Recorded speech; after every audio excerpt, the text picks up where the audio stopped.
Episodi 13 de Sònia Martí. Gimnàstica i ball, dos companys inseparables. Tot el món sap el que és ballar. De fet, segur que ho hem fet alguna vegada a la nostra vida.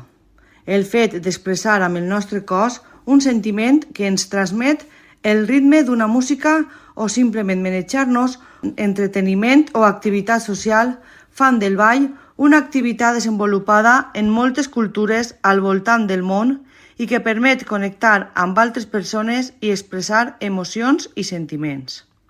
Però ballar no sols és un entreteniment, sinó que també pot ser una activitat física que promou la salut i el benestar. Hi ha molts esports en els quals un dels pilars fonamentals és el ball, però també intervenen altres factors, com la força, la resistència o les habilitats específiques. Una de les modalitats esportives incloses dins de la gimnàstica de competició i classificada com a una de les gimnàstiques contemplades en la Real Federació Espanyola de Gimnàstica, junt amb altres 4, és la gimnàstica aeròbica, disciplina en la qual durant 90 segons s'executa una rutina amb moviments d'alta intensitat a més d'una sèrie d'elements de dificultat.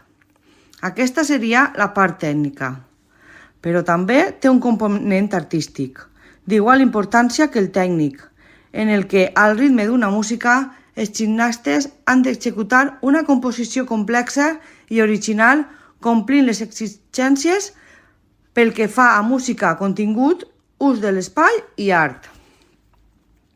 Podríem dir que la gimnàstica artística de competició és un esport molt complet que ofereix molts beneficis tant per a la salut física com mental, millorant la condició cardiovascular, la força muscular, la flexibilitat i la coordinació, a més de promoure la socialització, l'esforç i la disciplina.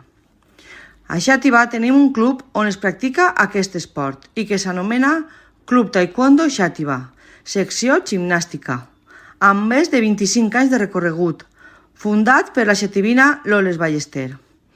D'aquest club han sorgit importants gimnastes que ens han representat no sols al panorama nacional, sinó també participant en competicions internacionals i campionats mundials. Una d'elles és Paula García, actual component de l'equip nacional i que ha aconseguit importants resultats gràcies al sacrifici i l'esforç. Però també hi ha altres gimnastes com Pablo Gallego, únic component masculí d'aquest club, encara que al panorama nacional i internacional hi ha molts més gimnastes masculins que fan que siga una altra modalitat dintre d'aquest esport. Pablo també ha obtingut nombrosos èxits nacionals, sent campió nacional en categoria individual en diverses ocasions, així com en la modalitat de parella en la qual, amb la seva companya Paula Tormo, van aconseguir ser campions al Headwork Aerobic Open, competició internacional celebrada a Regne Unit. Dintre del club hi ha molts nivells i moltes edats de competició. Tan importants són els gimnastes d'alt rendiment com Paula o Pablo, com les noves generacions que van xafant fort i que són la base del club.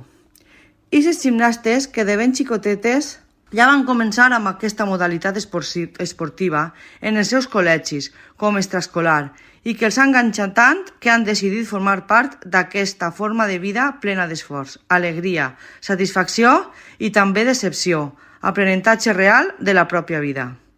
Com Lucía Gironès i Alba Valero, que amb tan sols 8 anyets han demostrat sent valeroses candidates a formar part de l'èlit d'aquest esport. Però dintre del club el més important no són els resultats, sinó complir els objectius marcats per a cadascun dels gimnastes, créixer cada dia com a esportistes i sobretot com a persones, i que els valors apresos al llarg de tota la seva vida esportiva es valguen per al seu dia a dia.